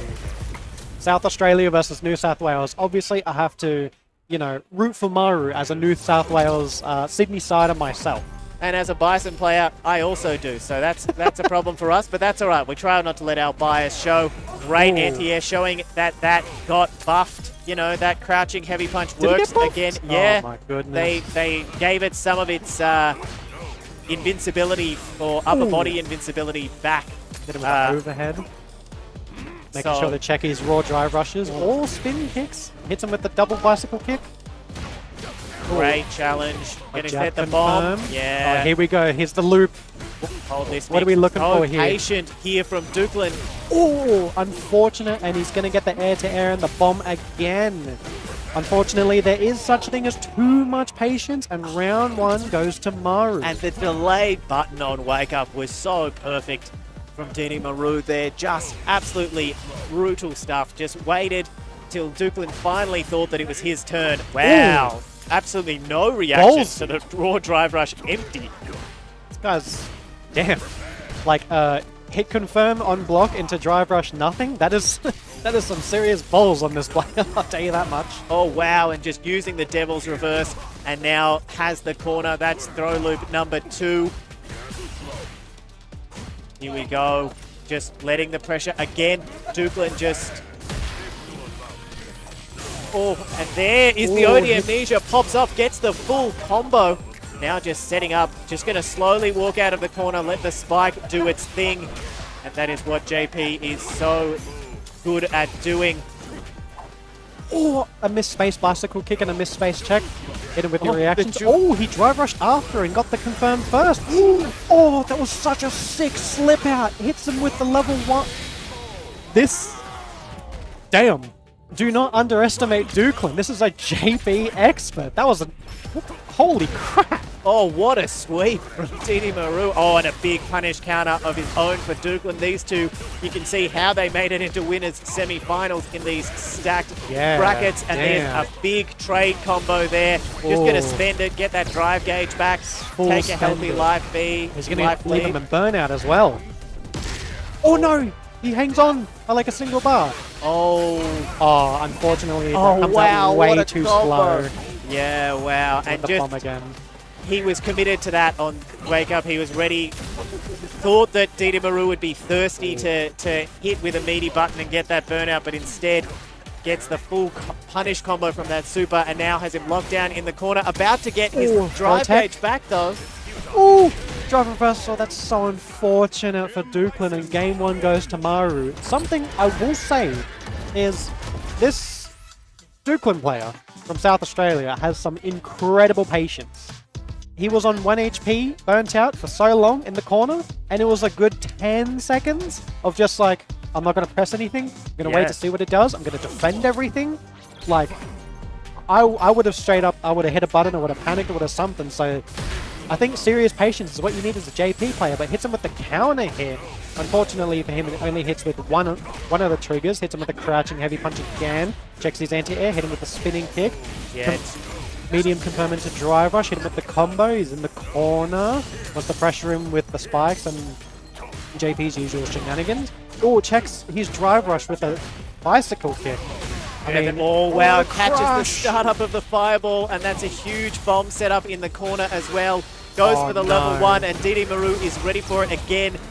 He's going to be able to kill with the follow-up to this. Damn, that is so unlucky for Dukeland. I mean, gives us 50% of the Twitter combo. Didn't need the rest. Didn't have the resources for the rest, but he didn't need it. That's Bison, baby. What can I say? Oh, wow. Check this drive rush. Dukeland's got really good reactions considering how patient he is. Usually players are really patient and then they zone out. Dukeland is on point. Yeah, just letting Didi. Wow, but again, so ready with these checks. No one's drive rushing for free in this winner semi-final. Big punish counter. We'll be able to get big damage out of this because the mine is planted. Again. Will he build enough meter? No. Just short of building the level 3, but it doesn't matter because he gets another opening. Will cash out. 2-0 for Maru. I mean, you know, yeah, it did. Like, Dukeland still showed amazingly well. Like, it looks kind of lopsided, but Dukeland's patience, his reactions, delayed tech throws. I mean, the dude really, he really stood up for himself in that matchup. Yeah, absolutely. Yeah, it's one of those things. It's a cruel game where you look at the scorecard, you look at the bracket, and you're like, 2-0, but very, very far from a wash there. Agreed. That is very unfortunate for Dukeland. But hey, still he's alive. Still got loser side. Yeah, absolutely. He can still make it to top 16. Yeah, no doubt about that at all. Looks like we are going to be getting our matches underway. Yeah, we got a lot of people lined up here. I don't know if everyone's going to play, but pretty excited to see what this next half an hour, maybe hour brings. Who knows? Yeah, absolutely. We'll check who we've got sitting down for our next matchup here. And we will get that match started for you as quickly as we can. We have our players. No. Those aren't our players. They're not our players? No, but I'm sure we'll get our players when we can because we've got winner's side miscommunication there. Apologies. Here. I think some people just desperate to get a game underway saw a console opening up maybe or... I feel really bad because I'm pretty sure this is like half of my pool just waiting for me to get a console that can play. Well, I think Genja said you got DQ'd, but I could be wrong. What? No, Genja's taking the piss. There's no way. That is not funny, Genja. Go away. That is not funny at all. That was very you know what, Genja? Just for that, I'm not ever talking to you ever again. Just for that. All right, looks like we do have our players. It's Shen Khan sitting down for our next winners semi-final. So we will have Shen Khan up against, I was looking at it earlier. This is for our other pool, our pool B2 side, winners semi-final number 1. Shen Khan versus Antwerp. I know Antwerp's played the DJ before. It'll be interesting to see which character Shenkan pulls out of his quiver. I know he's got an Ed. I know he's got a Jamie. I know he has an Akuma. And I'm sure he has plenty of other characters if needs must. So we'll be bringing that winners semi-final action. Which pool is this, by the way? This is Pool B. Pool 4? Or Pool 3? Pool is Shenkan in? Pool 4. Pool Yeah. 4. Oh, this is my pool. This is B2. Oh, man, I'm really holding the bracket. No, I'm sorry. Yeah, Shenkan's pool 4. Shenkan's in my pool, damn. Okay. All right. Wait, I have been DQ'd. What? Oh, rip. Huh? Wait, no, what? We're all running simultaneously, unfortunately. The show Wait, must surely go on. not. You know. What? All right, we've got people hoping that Shenkan rips the Jamie. Yeah, Antwerp still rocking the DJ. Looks like Antwerp is player 1. So we've got things set up okay there. We just see Shenkan checking the buttons. We bring this to you. Oh, the Terry? No. Terry? Thinking. Ooh. Yes. Wow, we do have right. the Terry. Shenkan Damn. bringing us another character. We're seeing the Terry early on this winners semi-final. Be interesting if we see a change depending on how things go. Yeah. But Shenkan confident enough in the Terry. DJ versus Terry, Victoria versus Victoria. An unfortunate team kill for our interstate players. Yeah. But, yeah. Do you think, I mean, Shenkan's a great player, obviously, but do you think he's got Terry locked down in 4 days? Yeah, I guess it depends. There's a lot of familiarity depending on how much he's played. Oh, wow. Just ready with that crouch medium kick confirm. That plays an early shimmy, but no full combo. Didn't have the resources maybe to get the full conversion there because Shenkan is in an early burnout, but he does have a very healthy life lead and just waiting for Antwerp to come to him. Great sway there. Gets the up kicks as well. Oh, tries to drive Ashin, but eats a fireball for it. But there's the combo. And Shenkan showing us what the Terry can do. Taking that first round of Pool B2 winners semi-final number 1 as Shenkan chases a place in that top 16. I mean, yeah, Shenkan taking round 1. I mean, I think Shenkan's just a really difficult player to download because he has so many play styles and he's like really difficult to read, like a random burning knuckle. Like, I don't think Antwerp would have anticipated that. Unless it wasn't random, and maybe I'm just missing something about Terry. Yeah. But, yeah, I think this very neutral focused game right now, and Shenkan's just winning it. Like, I don't really have any comments to say. Unfortunately, Antwerp is just struggling a little bit here. Shenkan hitting him with the grab, and game 1 goes to Shen. Yeah, in a battle of familiarity, looks like Shenkan is more familiar with what Terry can do than Antwerp is, so that's working in his favor. Great challenge there from Antwerp, looking to get his offense started now instead. Great throw as well. And now we've got Shenkan, got Antwerp back in the corner. And there's a shimmy, but again, that's the second time Shenkan's got the shimmy, but unfortunately hasn't had the full combo to punish. Not that it matters. Has the life lead, has the back throw into the corner as well. And once again... I wonder if you can... combo off of what's that, like shoulder barge he does? Yeah, you can. Yeah, you can get a couple of follow-ups on it. But there's Antwerp with the response, takes that first game of game that 1. second Wow, really swinging the momentum. round, really starting to get a feel for this maybe unfamiliar character, depending on how much Terry matchup he has. There's that just cool and the follow-up. Shenkan did take game 1, right? Yes. Yeah, I gotta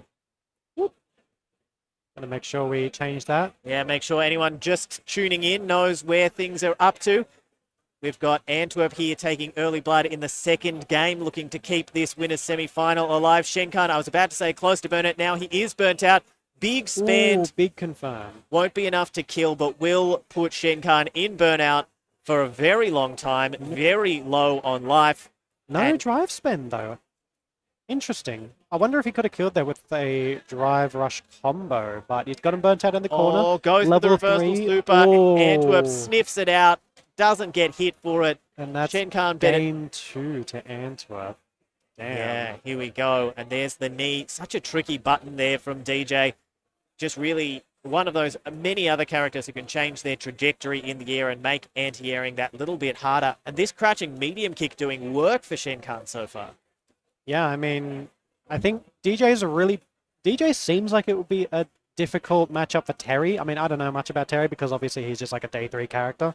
But yeah, this just seems like hell on earth to verse a character that you're probably going to get knowledge checked on versus one of the best players in the region, honestly. Yeah, absolutely. And just with the fundamentals to make these... Wow, we got those. Nice confirm. And the damage is so low. That's the second time we've seen Terry put in the most stylish combo. Nice Great backdash. Oh, and hit him with not a side get the switch. damage for it. Oh, he predicted that one. Okay, got him in the corner, hit him with the knee. Perfect parry. I wonder if this is going to kill. Do you...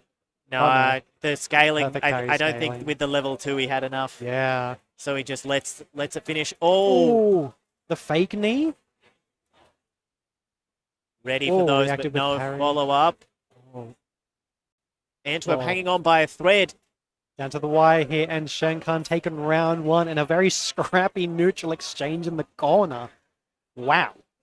That was, yeah, round 1 going to Shenkan. Antwerp has to somehow swing the momentum back into his own space, I guess. Yeah, spends it all. There's that combo off the tackle, and there's the level 1-2 as well to put him straight in the corner. Catches him pressing on Wake Up as well. Pressing on Wake Up Shenkan again. cooking now, and this could be enough, and That's is. it.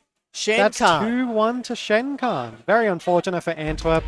I think is that Shenkan to top 16? It is. Shenkan moves into the top 16 with the 4-day-old Terry. Very impressive stuff. And we've got our next winners semi-final kicking off straight away for you. Looks like this will be Sam E up against... Rank E up against Sam White. I've merged I was my supposed players. to verse Rank E, but Thunder decided to go and DQ me, but you know. Well, that's because you're here, giving the people what they want. Yeah, I guess. Someone's got to do our job. True. But you know what? It is what it is. I can't be too pressed about it. I'm already being greedy enough asking to be on comms, so you know, I guess that's what I get for it. Right? It's a pleasure to have you here. I hope so. I don't want to be annoying and DQ'd. It's the worst of both worlds. Wasn't even supposed to be on here with you. I was supposed to be on here with Trash, but you know, that's unfortunate. But you know what? I think you've been a great host, Boom. Yep, we're all good. We're ready for our players. So they are set up here for our second winners semi-final, and we will be bringing this to you very, very shortly. And that will be the last of our winners semi-finals, and then we will be looking through the losers to see who joins them in the top 16 on losers' side, and we will be ready to get underway very, very soon. I wonder how long Shenkan will keep the Terry going into the top 16. True, because he has to verse some players that will actually be able to knowledge check him at this point. The types of players that can learn a character in 3 hours and be like, okay, I'm ready to counter him. Yeah, absolutely. But last time I saw Rank E, he had hair. So maybe we're going for the bold buff here. Streamlined. Yeah. We're going for the no hair buff. Aerodynamic, or it's a low-key protest to get Sagat in the game. Please no. I don't know where... The character is far too tall, and his buttons are probably far too long. I don't know where Professor is, but if he was here, he'd already be screaming for Sagat to be in the game. But, you know, be patient. We've got one of the 4 kings back. Maybe it'll be one per season until they're all back. Who knows? Who? One of the 4 kings? The 4 kings, yeah. What's that? Of Shadaloo. Bison, Vega, Balrog, Sagat, the original. From what I've seen from Vega, I don't want him in the game. That does not look like a fun character to verse. We have enough neutral skips being in SF6. Like, neutral skips are in this game's blood. That's what the game is built on. Drive rush neutral skips. I don't think I want a character that his main gimmick is neutral skips. So we have neutral skips on top of neutral skips. You rarely ever get to play neutral in this game in footsies. Vega, that just does not seem like an option. Well, I mean, unless you're watching Super Turbo and the way they play Vega these days is absolutely cracked. But, he's got neutral because he's got the claw. He sort of likes that a little bit. But we'll deal with that. We'll pick that discussion up later because we have this winner's semi-final underway. We've got Ranky with the Arky.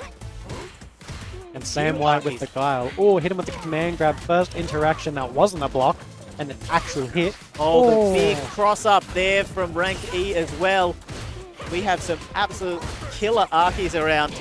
Yeah, we got Soul in the top 16, I'm pretty sure. Maybe Rank E can, certify himself as the Arky player. Maybe try and take down Soul later on in the bracket. Yeah, absolutely. Oh, tries for it again and then gets the back throw into the corner. Oh, some spaghetti here, but the scramble looks like Sam White's looking to re-establish that neutral, but Rank E again with a great button challenge.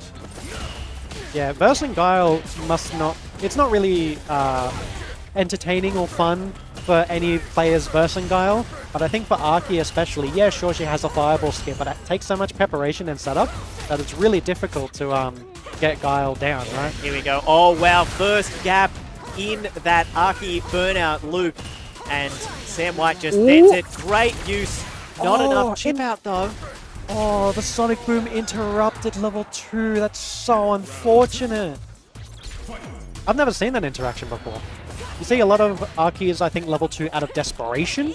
Well, and it can be really good to lock them down when they're in burnout like that. It's such a good tool for the chip out, but so unfortunate that it didn't have any fireball invulnerability by that stage. So Sam White will take those, but now, once again, Rank E has him in the corner and has the out ready for the DI. Himself out. Yeah, this is a tough spot. That button is doing so much work on these jump-ins, really making it hard for Sam to get those flash kicks. And what a response from Rank E. Settle down after that frustrating interaction and levels this at around a piece. 1-to-1, Rank E versus Sam White, game 1. I mean, does this seem like a Guile-sided matchup? But I feel like Arky has the resources to deal with Guile, right? Yeah, I feel like it's one of those things where with those fireballs you can't throw Sonic Booms for free, but it is riskier because the Sonic Boom recovers so much faster than many other fireballs. And Sam E just turning the switch. No more turtling Guile. Ooh. We are going into the baby booms, nice, and that'll do it. What a switch of pace from Sam White to take that first game. Game 1 going to Sam White. I mean, the dude certified himself in the leaderboard. He plays both Guile and Cammy. He's obviously inspired off of Knuckle-Doo, and he's a great player. Nice overhead into the flash kick. Rank E has already lost half of his health 10 seconds into the round. I mean, and that's that change of pace. Sam White has noticed that slower pace wasn't working and that Rank E was controlling a bit too much of it. So instead he's playing that rushdown Guile, which people have nightmares about. Wow! I don't think that was a reaction. I think that was coincidence. I think that was and that was just very, very fortunate for Sam White, and one round away from the top 16 with this Guile, and there's that neutral skip, anti-fireball. Yeah, finally just relying on the booms a bit too much. Ready again with the DI. Spends the level 1 to kill that drive gauge 2. Such a tough position now for Rank E. And there's a big opening. Spends the level 1 again and gets the burnout. Burnt out in the corner. Does have super, so it's not a checkmate just yet, but it is a very, very tough situation. Oh, nice jump in from Rank E. Okay. Hits him with a slide, but nothing connects. He's burnt out. He has to make a move somehow. He whiffs the command grab, and that is 2-0 to Sam White.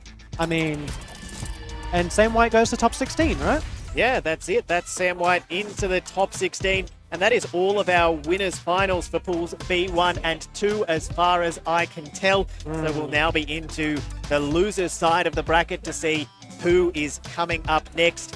And we'll have a look as well while we wait for our next players. I'll get the top 16, tell you who joined us earlier from the top 8 in pools A and A1 and A2. So we have Soul, we have Cooper, we have Boxhead, we have Zave in winner's side so far. Oh, Zave will be a good watch. He's a good Guile player. And we have Freezer and Didi Maru as well, who we saw on stream. Shenkan, and then Sam White will be there as well.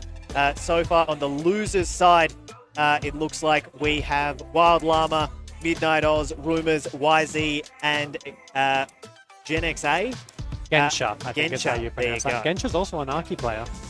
So it looks like we've got a lot of Arceus, and we've seen a Yeah. few Terrys around as well. So an interesting looking top 16 so far, but we will be letting you know as soon as we know who else will be coming up on stream on the losers side as we play for those last positions in the top 16. How many do we got? Like 4 positions left for top 16? Should be about that based on when I was just looking. I just moved on. Looks like we have someone sitting down ready to play, and we will be bringing our players for you shortly, and then we'll be getting that the rest of this losers bracket action underway here for you at OHN18.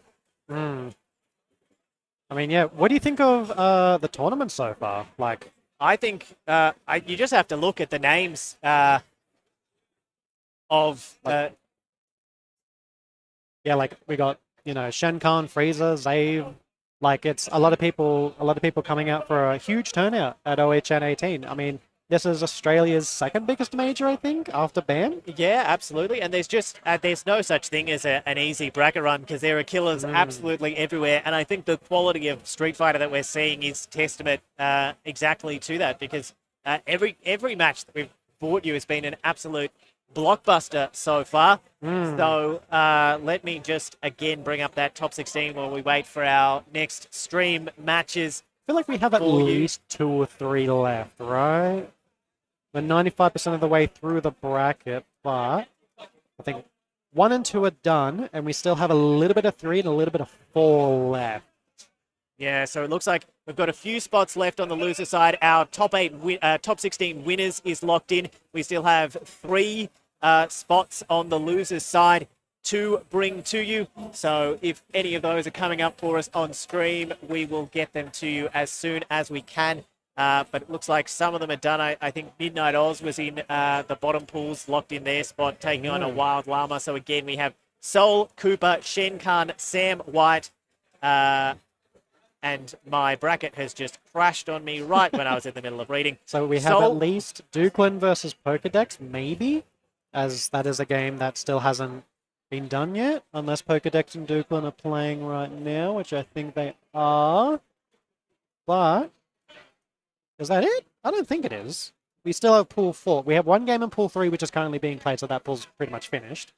But Pool 4, we still have After Death, Take Chain Man, Washer, and Chipotle. So I think Dish and Chipotle play each other. Oh, and we have Antwerp as well, but we're also missing another Sam White and Rank E. Oh, so that was the game that was just That played. was the game we just, that was the last spot in our So I think we've got at least winner's 2 side. more games. I don't know if we're going to have them on stream or not. So yeah, well, until that's decided, we'll just keep you guys company while we get through the last of these pools. Lock in our top 16 winner side. Make sure you stick around. Guaranteed. So we've got Soul on the Arky, Cooper with the JP, and we've got Shenkan, who was rocking the Terry but has plenty of characters up his sleeve, up against Sam White and the Guile that we just saw. Frieza with that devastating Honda, and Didi Maru, who could be rocking the Jamie but has been rocking the Bison, and why wouldn't you? Boxhead absolutely washed me in warm-ups earlier. He's rocking the Honda as well, and Zave with the Guile. So I'm seeing on winner's side 2 Guiles and 2 Hondas, which Guile probably not surprising, but 2 Hondas in top 16 winners is a surprise. I think we're the only region in the world that has like half-decent Honda players. And I'm not even saying that as like a joke. That's our secret weapon. Send them over there. Shake things up. Putting Unga down Unga solidified. Yeah, absolutely. And then, we've got a Lily. I see Rumors through. Oh, yeah. Another Bison with a Wild Llama. Who knows? Midnight plays a fair bit of Akuma, but I haven't seen who he's been playing today. I haven't had a chance to catch any of his matches. Probably Terry or Bison. Yeah, could be ready with the Terry as well. And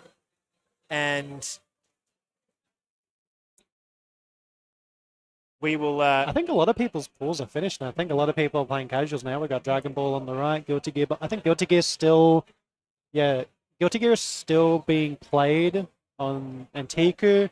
King of Fighters has been running all day, and I think Grand Blue is finished, and they're going to do Under Night 2 Rebirth at 2 p.m. So make sure if, I'm not saying we do, but if we have no more action here, be sure to go to one of the other channels and watch Uni 2.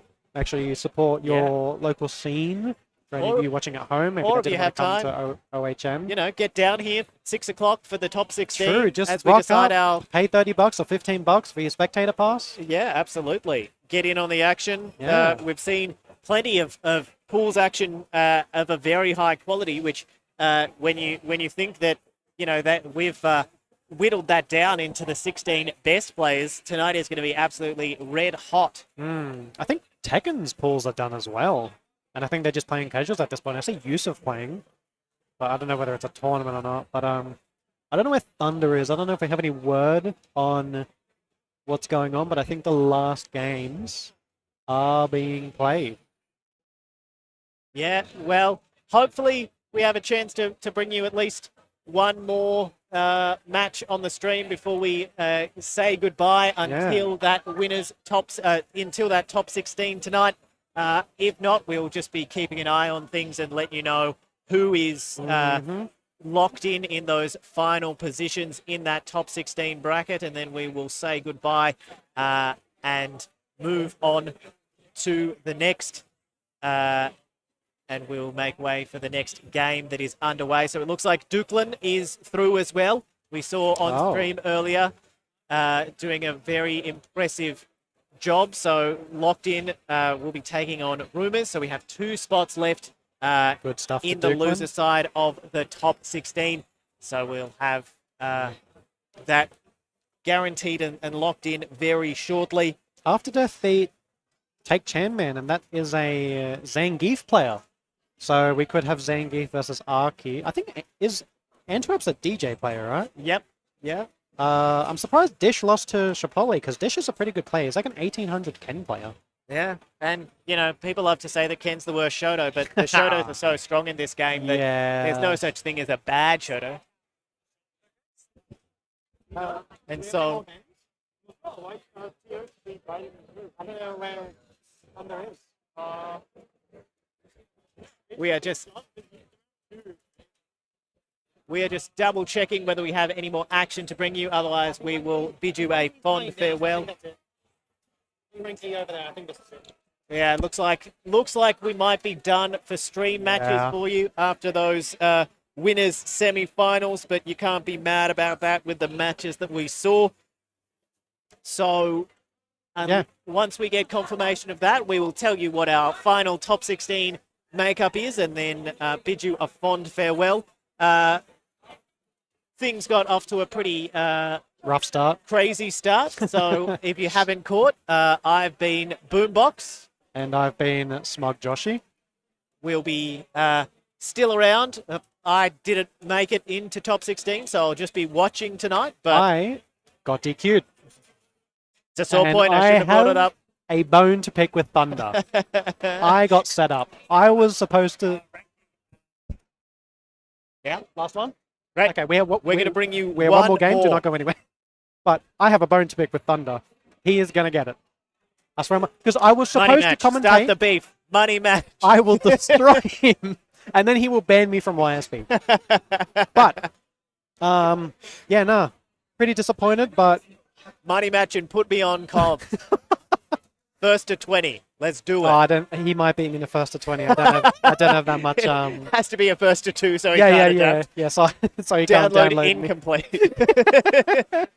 All right, we have our players sitting down our for last and final match. Rank E versus After Death. We have an Arki versus Zangief. I mean, look. As much as I like Rank E, he's one of the DPS boys. After Death is a silent killer. He does not say much. He does not go to places very much. But when that man shows up, he will perform and he will make you drown in pools. He will put your head under the pool and he will drown you. That's not the most literal thing in the world. That's not what I meant.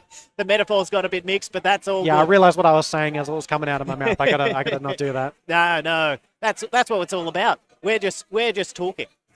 Just letting the words fall out. Yeah.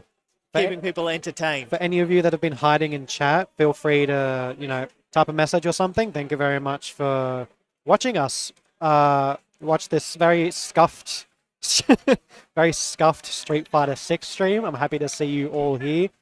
Like Koyomi, Jack, Destiny, Volian, I agree, Nerf Terry, or wait, what? Marty, Darius. All right. Oh, we'll swap it around because we know that rank E is repping the Aki. We've got After Death with the Zangief. For all the Zangiefs that there are in Oceania fighting game scene in particular, this is crazy that it's the first one we've seen on stream in this pools, to be honest. Yeah, I swear Zangief is everywhere in OC. It's like every third game you play him. And he got buffed. He was big in Season 1 when he was pretty average. What a DI punish. Look at how much HP Ranky has, like, technically not lost, and he's recovering it all. You'd think we're playing Tekken with this much recovery. Yeah, he's got him trapped in the corner, hits him with the command grab after death. Ooh, one more wrong guess, and it's round 1 to rank E, unless he jumps out of the corner. Ooh. And we all know that Zangief can deal so much damage that the round is never really won. Wow! The button into the air SPD, and the life is almost even. That's crazy. All but the trade. A really good effort to turn that round around, but round one goes to rank E. Yeah, wow, and that is absolutely crazy. That shows your palm starts sweating when the Zangief starts to get momentum like that. Doesn't matter how much of a life lead you have. Oh, what a challenge on the command grab, and there's a big SPD as well. After Death not going down without a fight. Crazy double drive rush committal. Oh, just smacked him up. Oh, hit him with the light confirms. Empty jump low into the throw, reset from rank E there, and now the poison was ticking away. Has to spend the OD Lariat. Just jumping. SPD here. Kangarooing around, no. And there's After Death in that scramble. Catches rank E, trying to get some space, catches the backdash. Rank 2 going After Death, tying it up 1-1. I feel like After Death isn't really anticipating rank E to commit to the full combo when he blocks it, so he keeps like chipping him with these last hit poison damage, but rank E rushing him into the corner, trapping him in there, making sure that he gets no room to breathe. This is just standard Arky combos. It just goes on forever. Oh no, mid bases the jump knives. I wonder what After Death is thinking here. He's on 20% health. How is he going to outplay this? Unfortunately, gets hit with the fireball and mistimes the jump. Yeah, but he does have the loyal fans to call in, but it doesn't matter because the Lariat whip and rank E. And game 1 goes to rank E. What an unfortunate Lariat command from After Death, but it's tournament. That's unfortunately how things go. That's the PS5 setup, right? You just don't anticipate things to do particular things, but oh my goodness, do you hear that? Yeah, great jump in over the fireball. Such a long recovery compared to some of the other characters. And there's again the air-to-air into the air SPD. Absolutely massive damage, disgusting stuff. And there is a massive life lead for After Death as he looks. Rush fireball. Let's reset back to neutral here. Unfortunately, After Death really struggling with these fireballs here. Arcade fireballs are pretty slow, so they're pretty difficult to deal with, but hits him with the poison again. Corner traps him, hits him with the command grab. One more guess, poison won't kill him, only bring him to 1%. Delay tech grab. I wonder what rank E's plan is here to confirm the round. He's being really cautious here. Oh, hits him with the overhead. Rush overhead, yeah. After Death probably maybe looking for a chance to bust out the level 2 when Ranky misspaced a fireball and instead wasn't ready for the drive rush overhead. Oh, and there's a big opening for After Death. Oh, hits him with a super armor heavy punch. Unfortunately, hits him with the headbutt. SPD again. We've seen this 4 times, and rank E just keeps unfortunately being a victim of our Zangief over here. What an interrupt with the SPD there. And now, After Death looking to save 1 match point. But there's a big CA. Does he really want to commit here? I think he's hoping that with the CA, this might burn him out and then he can start that classic loop. But there's still a tiny smidgen left for After Death, and it's so unfortunate. the neutral jump chop. Especially spending all that cash onto the level 3. I mean, I think I'd just take the L and just, you know, wait till round 3 to use it, because now he's at such a disadvantaged state. The +4 and headbutt. Oh, nice anti-air, but unfortunately couldn't make the conversion. I think our players are scrambling here. They're getting quite desperate. Yeah, there's a lot going on here in the room. There's a spot in, the last spot in the top 16 losers side. What an interrupt on the command grab reset from After Death, but burns himself out trying to capitalize on the damage. Empty jump, and now we're just in the corner, has the meter, and there's the level 3. The reactions! That's 720 on the stick. Does this kill? No, not quite. One guess in it, but similarly, one opening is all that. Oh! Huge opening. Not enough to kill. I think he just needs to hit him with the drive impact here on Zangief's side. Oh, Ranking full commits, full sends it. 1 HP burnt out in the corner. This is not the most ideal situation, and just gets hit with the light kick. Yeah, and that's one game to After Death. Tried to walk up, thought that After Death was looking at the various offensive. What a whiff punish SPD there. The range on the light SPD catches that button, another and again, one. This is Zangief right now. This is peak Zangief gameplay. Hits him with the drive impact. Oh, checks his drive rush with the triple medium jab. I mean, what an interrupt after the hop. That is something they changed. You can't do that for as free as you used to. One of the many nerfs that happened, but it doesn't matter. After Death now on match point. Massive jump in for After Death. That's so unfortunate for Ranky. He had a really convincing game 1, and all of a sudden, After Death has just been able to throw the momentum into the next into the next 2 games, and After Death is just taking it, slipping it, robbing it straight from his hands. Yeah, and you've got to wonder the way that After Death, either he's adapted or he was letting Ranky overcommit a bit in that first game to catch him with these SPDs like he is now. The conditioning is complete, the download is complete, and now he's a big opening. Even with the scaling, this should be enough. With the level 3, and that's After Death to top 16. Congratulations to After Death, the loyal fans, and the pop-up as well. You can't see it on the camera, but a huge celebration from After Death there. Soaking it in from the loyal fans. That is our final spot locked in for our top 16 in Street Fighter 6 at OHN number 18. Smug Joshi, it has been an absolute pleasure. An absolute pleasure, Boombox. More than happy to commentate with you anytime. Name the place and time. I will be there. I second that. There'll be more action for you soon. And also we will have top 16 for Street Fighter 6 coming your way at 6 o'clock. If you can't get down here in person, join us back online. I'm sure there'll be people taking you through and giving you all of that action to you. Until next time, thanks very much. Bye-bye.